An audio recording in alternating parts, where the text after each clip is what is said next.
Bienvenue à toi, jeune étudiant. Je me prénomme Gédéon. Je vis en Belgique depuis 2021. Après avoir obtenu mon baccalauréat, j'ai décidé d'aller poursuivre mes études supérieures en Belgique. Et pour cela, je n'avais pas de grands moyens pour faire ma procédure. Euh, j'ai souscrit à une formation vidéo qui me permettait de faire ma procédure par moi-même, à moindre coût. Pour pouvoir poursuivre mes études en Belgique. Et c'est après avoir suivi une formation vidéo que j'ai pu faire toutes les étapes qu'il fallait pour poursuivre ma procédure. Et par la grâce de Dieu, j'ai obtenu mon visa. Euh, Avant de commencer la procédure, j'aimerais te dire quelque chose. Euh, la procédure pour la Belgique est la procédure la plus, je veux dire, la plus facile parmi tous les autres pays. Et ce n'est pas toujours parce que tu vas faire toute la procédure étape par étape que tu vas forcément avoir le visa. Vraiment, le visa dépend. Lorsque tu as fait tout ce que tu as fait de toi-même et que tu as demandé le visa à l'ambassade, vraiment tu attends juste que on crée ton dossier et que tu puisses avoir obtenu ce visa-là. Donc, ton dossier peut être le plus complet possible, mais tu n'obtiens pas le visa. Donc ça dépend vraiment de l'administration belge qui t'octroie le visa. Donc comme je dis, après, le plus important c'est de faire tout ce que tu peux faire par toi-même. Et vraiment, le reste, il faut juste prier, le reste appartient à Dieu. Et vraiment, la décision, hein, c'est l'administration belge qui décide s'il te donne le visa ou pas.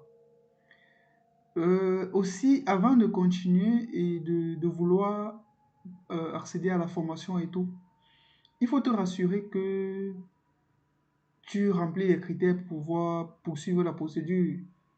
Par exemple, tu peux décider de faire l'équivalence de diplôme belge et après tu n'obtiens pas une admission dans une école parce que tu ne remplis pas les critères d'admission. Par exemple, pour accéder dans les universités, il te faut minimum 13 de moyenne pour postuler dans les universités. Tu vois que si tu n'as pas 13 de moyenne, tu ne pourras pas avoir une admission dans une université. Mais si tu as 12 ou 11, bon, ou même 10, les dossiers sont particuliers, les dossiers sont personnels, chacun son parcours. Tu peux avoir une admission dans les autres écoles, parce qu'en Belgique, il y a trois types d'écoles. Il y a les universités, il y a les autres écoles et les promotions sociales. Donc, si tu t'engages dans la procédure, sache que ta procédure peut s'arrêter à l'étape de demande d'admission si tu ne respectes pas tous les critères. Ou même si tu respectes tous les critères, il y a moyen que tu n'obtiennes pas l'admission parce que soit les délais, il y avait des documents que tu n'as pas pu obtenir à temps. En fait, il y a plusieurs contraintes qui peuvent faire en sorte que tu t'arrêtes en cours de procédure. Donc, en en acceptant de, en fait, en faisant la procédure, il faut savoir que ta procédure peut soit s'arrêter à la demande d'admission ou la prise en charge. Il y a aussi un truc. La prise en charge peut t'empêcher de continuer la procédure. Supposons que tu ne trouves pas un garant qui peut te signer une prise en charge. Tu vois, tu ne pourras pas continuer ta procédure. Or, la demande d'équivalence, tout le monde peut avoir son équivalence. Tant que tu payes les 150 euros, tu auras ton équivalence. Les entretiens, tout le monde peut faire l'entretien. Si tu obtiens l'admission, tu pourras faire un entretien à Campus Belgique. Il faut juste payer. Et tous les autres documents sont juste... tu peux obtenir tous les autres documents. Lorsque tu payes les frais, on va te donner le document. Donc les deux étapes qui sont vraiment importantes durant la procédure, qui peuvent t'empêcher de continuer, c'est les demandes d'admission. Il peut arriver que tu n'obtiennes pas l'admission, donc ta procédure va s'arrêter. Et il peut aussi arriver que tu ne trouves pas de garant. Bon, si tu as l'argent pour mettre dans le compte bloqué, c'est bien, tu pourras continuer ta procédure. Mais une étape vraiment cruciale, c'est l'admission. Vérifie vraiment bien si tu vas pouvoir obtenir une admission. Si tu as eu 13 de moyenne au baccalauréat, c'est bien. Mais si tu n'as pas eu 13 de moyenne et que tu as eu des bonnes notes dans tes études supérieures, tu pourras avoir une admission. Donc, il ne faut pas dire que comme tu as souscrit, euh, comme tu as le programme en formation vidéo, ça va te permettre d'avoir une admission. Non.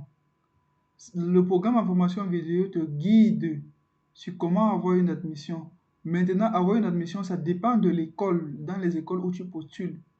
C'est eux qui vont déterminer si tu vas avoir une admission ou pas. Donc, il faut qu'en commençant la procédure, tu saches déjà ça. Que ta procédure pourra s'arrêter si tu n'obtiens pas une admission dans une école. Maintenant, si tu obtiens une admission, tu pourras poursuivre ta procédure. Donc, je voulais que tu connaisses ces contraintes-là avant de te lancer, pour ne pas dire après que tu ne savais pas. Donc, c'est mieux de savoir en te lançant, en sachant que ces étapes-ci sont décisives et vraiment tout donner. Bonne chance à toi et bonne procédure. Que Dieu soit avec toi.